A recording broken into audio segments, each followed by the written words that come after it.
feel, Becky, after that?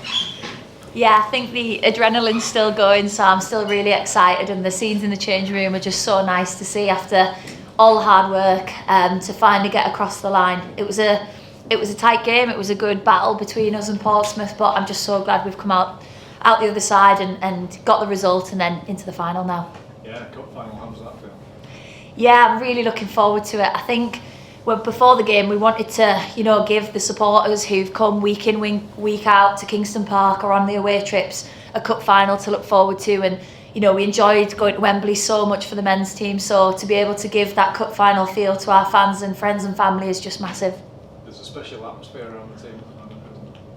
Yeah, really special atmosphere, and I think just capturing the last 6 months, we've transitioned from part-time to full-time, and it's been like moving mountains off the pitch in terms of where we're at now in comparison to 6 months ago, to 12 months ago. So yeah, it's been so much hard work, but it's for moments like today. The joy of just being there with all the fans and just the excitement of it all is just brilliant.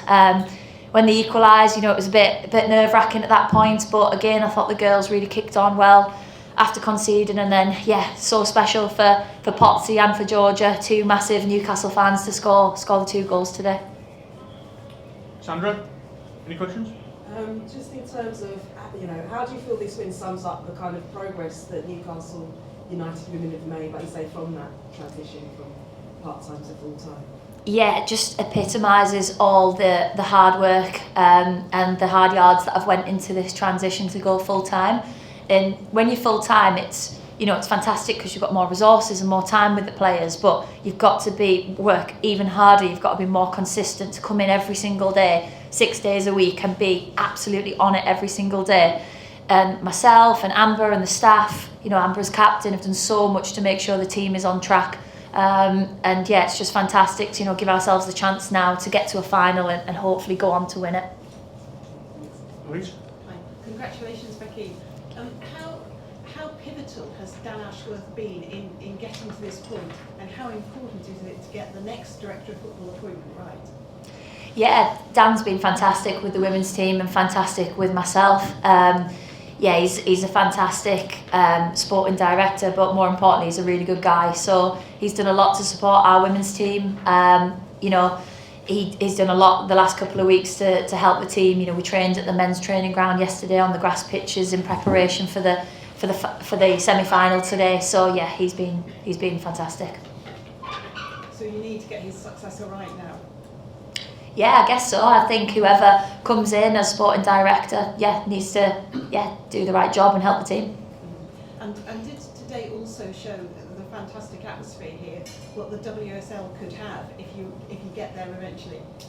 Yeah, absolutely. I think, when the team gets to the WSL, the fans will be right behind us. And if you think the support in Tier 4 last season, when the women's team played at St James's, we're looking at crowds of 25,000 plus. It was 22, I think, today, which again is just phenomenal support. So yeah, if we're in the WSL, you'd like to think more attractive football and fans would come out in even bigger numbers. Becky, congratulations. A fantastic victory. Just a quick word on the goal scorers. You briefly mentioned it before, but Charlotte Potts, it was an absolute havoc, especially with the set pieces, and a fantastic header. And Georgia Gibson just had a knack of scoring goals at the Gallagher. She's going to be becoming Georgia Gallagher Gibson at this moment in time. Just how much have you enjoyed seeing their progress throughout the journey? Yeah, absolutely. I think for Georgia, honestly, she takes herself on such an emotional roller coaster when we play at St James's, because she is genuinely the most excited player out of everybody. And you're thinking, Georgia, I don't know how you're going to keep up that energy from before the game to during the game to then after. She's the one leading all the celebrations as well. So it's so nice to see people that you've worked with across the last 5 years. For her again to score at the Gallagher is just unbelievable. And then just on Potsy, I think she's someone that is very intelligent with her thinking, and she's works hard every day. Really challenges everyone in the group to be the best. Has been through so much adversity off the pitch. People have no clue in terms of the shoes she's walked in to be in this position. I've spent a lot of time building such a good relationship with her across the last 2 years, and it's just so nice to see, after being in some very dark places, to then come to the position she's in now and just to be enjoying every second. It's just fantastic for Potsy and her friends and family who are watching. And just finally, You're the top of the league, cup final, league and cup double. Who says no? Yeah, absolutely. I think the quote says something like, "If you can think of doing it, then why not?"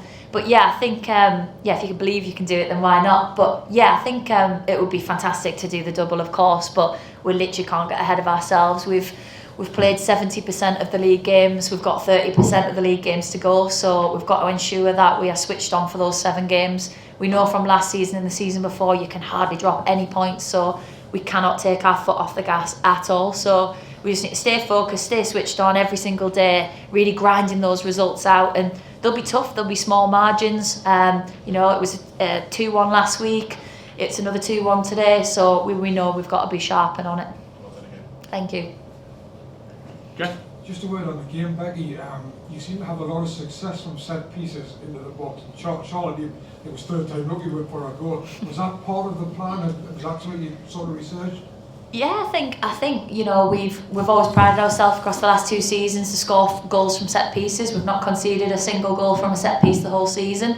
But yeah, I think yesterday, when we were doing the session, it was, we practiced our set pieces yesterday. I remember one of the set pieces Emma Kelly's put into the box and Charlotte Potts has just hammered her straight away, like that's not good enough, the quality. So they were really driving each other to be the best yesterday.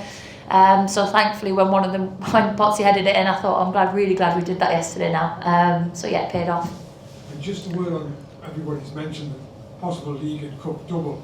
Where are you on the journey? Do you think you're ahead of where you were intended to be, or do you just take it as you go? Yeah, I think someone asked me this earlier in terms of like at the start of the season, would I have been surprised that we were in the position we were in? I think not really, and I don't mean that and come across in an arrogant way. I think we're recruited really well, we've got some great players, we know the intensity which we can drive every single day. I know my own endurance with going, we can do this consistently everyday standards, and the mentality is play to win. We don't play to not concede or lose, we play to step on and win games, and I think that helps it stop being so fearful. And I think I said to the players, if you play not to concede, you start becoming tentative with how you're actually performing, whereas if you keep stepping on and have that drive, you can win the game. So when it was half time today, it was very similar to the City ground when we played against Forest. It was 0-0. Arguably Forest in that game were actually the better team in the first half, but it's about knowing that we are playing to win, we're stepping on again, and I thought we started the second half here today in a much more confident manner than actually which we started the game. But I think for the players, the first 5-10 minutes were a little bit nervy, a couple of bits of transition where we gave the ball away, but you've got to think these girls are not used to playing in front of 20,000 people, so to be fair, I was watching thinking fair enough, we've just got to settle into it. Adam? Well done, Becky. Of course, we now know that we are going to Luton Town Stadium Yeah. a few weeks' time now. One thing I was wanting to ask actually in regards to away matches, firsthand how important it is having the away fans there, especially in our team as well. We have a bigger support. It's just how important is it actually that people are able to get themselves down to Luton? It's a long way to go. Just how important is it for you and the players that have the fans and the full support behind you? Yeah, it means the absolute world when we've got the fans there supporting. I think when we played Burnley away in such a pivotal game of the season, our head-to-head, when we came out to warm up, there was genuinely more Geordies than there was Burnley fans. Similarly, I think one of the things I had put on social media was when I saw those 3 busloads of fans leaving St James's Park to go to Manchester to watch us play Man United. Honestly, I cried. I couldn't believe it. I thought, I can't believe so many people are actually coming on the bus as women's football fans to come and support the team, which are not just our friends and family. So I think we've come such a long way. But I think it's because people actually believe and want to support a team of people that are passionate, are really authentic, and just want the team to do well. So there's so many fans in the team, but there's players we've recruited in January who are just starting to get a real feel about what it is to play the Newcastle United way and what it means to play for the football club. I mean, you see it firsthand today. You walk up at St James's Park and you see a banner of yourself. I mean, it must feel so much to you every single time you see something like that. Yeah, the support from the fans is unbelievable. I think, the banner, I would never have expected that. Imagine that, thinking back to that 5 years ago, it would be absolutely unheard of. But yeah, I think it was my 100th game today. So in terms of just reflecting on that, the 100th game, to be in front of over 20,000 people, see that banner, see the support is unbelievable. But 5 years ago, we were just doing it on a poor pitch with 10 of our friends and family watching. Players were paying to play. I think my mum and sister reminded me the other day that they used to help out on the gate. So if they would take the couple of quid off people at the gate to actually, you know, help because we had no staff. So yeah, in terms of that, it would have been, we would have the footballs in the back of our car, we'd be washing the bibs, we'd be doing absolutely everything. So the journey I've come on personally and the team's come on, is you could write a novel on it. It's just so pleasing to see how far we've actually come. So you hit the woodwork 3 times today. Yeah. Did you have that feeling that it just wasn't going to be your day? No, I always thought we were going to win. I think, yeah, obviously when you're getting so close, it's like, oh, it's so frustrating. I think I was getting after the referee and linesman at one point because I just couldn't understand some of the decisions. But yeah, I think we were just getting closer and closer. So I still felt confident that the chance would come. And I just know the players, again, the ones I've worked with for so many years now, I just know they've got that little bit that they'll just get us across the line. So yeah, I was always confident if a chance fell, Georgia should score. It was good ball in by Katie, and then she got the little flick on, and yeah, happy days 2-1. And then obviously the noise and the atmosphere when that goal went in was absolutely amazing. So you got a word for the fans today, their supporters. Yeah, just a massive thank you. I just can't thank the fans enough for their support. I think when you could hear them like cheering the team on, there was one point in the first half they were shouting shoot, shoot, and I was like, wow, like made the hairs just stand up straight away. So yeah, fantastic moment for everybody, and yeah, just really pleased we've got there. Becky, congratulations obviously on getting to the final, but on your 100th game as well. You just mentioned there what a journey that's been. I mean, what has been one of the highlights? Obviously today must be one of them, but you got to name one or two. What would you put down to the ball?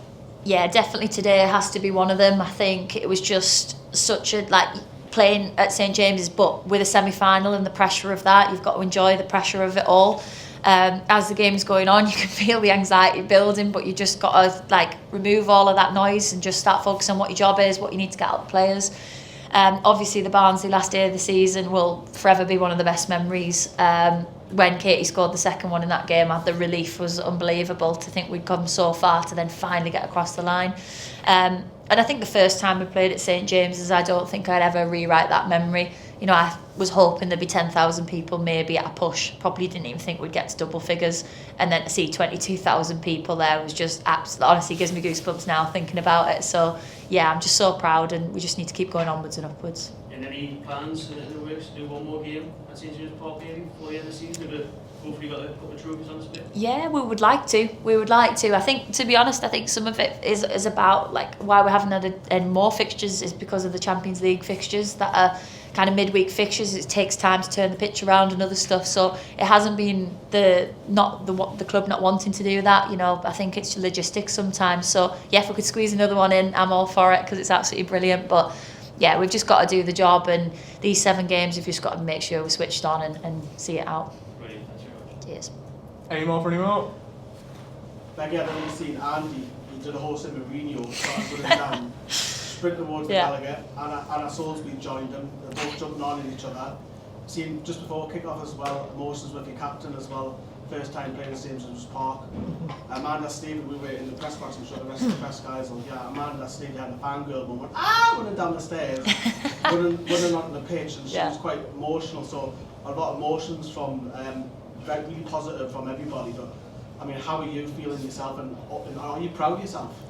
Yeah, I think firstly, in terms of everyone and the different emotions, it just ends up pouring out of you because you're just like so passionate and so happy when we scored the second goal. Yeah, Anna, Andy, Amanda, everyone, myself, were just absolutely elated. I think my feelings are, yeah, I'm super, super proud, but people think I'm crazy saying stuff like this, but we haven't done anything yet. It's like we enjoy the moment, but then it's like, right, we want to get to the final, we want to make sure we win the final, because then the celebrations will be double what they are now.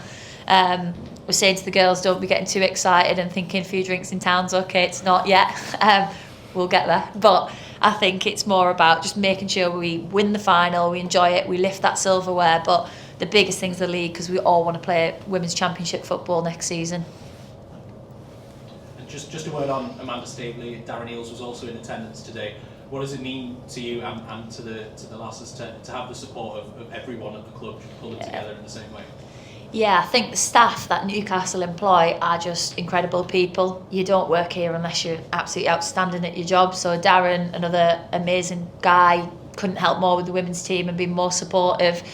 Obviously we're referring to Dan earlier, who's been brilliant. But again, Amanda, she's a female, she is passionate about the women's game. You know, she wanted to play football herself when she was younger and the opportunities weren't there. But I think the thing with Amanda, which is just so important, is she's just really true to her word. And it's so easy to just think that, you know, people want to be involved when it's trendy at the start and want to involve the women's team, but she stayed consistent with that. It's her dad's 80th birthday today and she's still here, so it just shows the support she has for the women's team. Thank you, everyone. Thank you. Cheers. Thank you.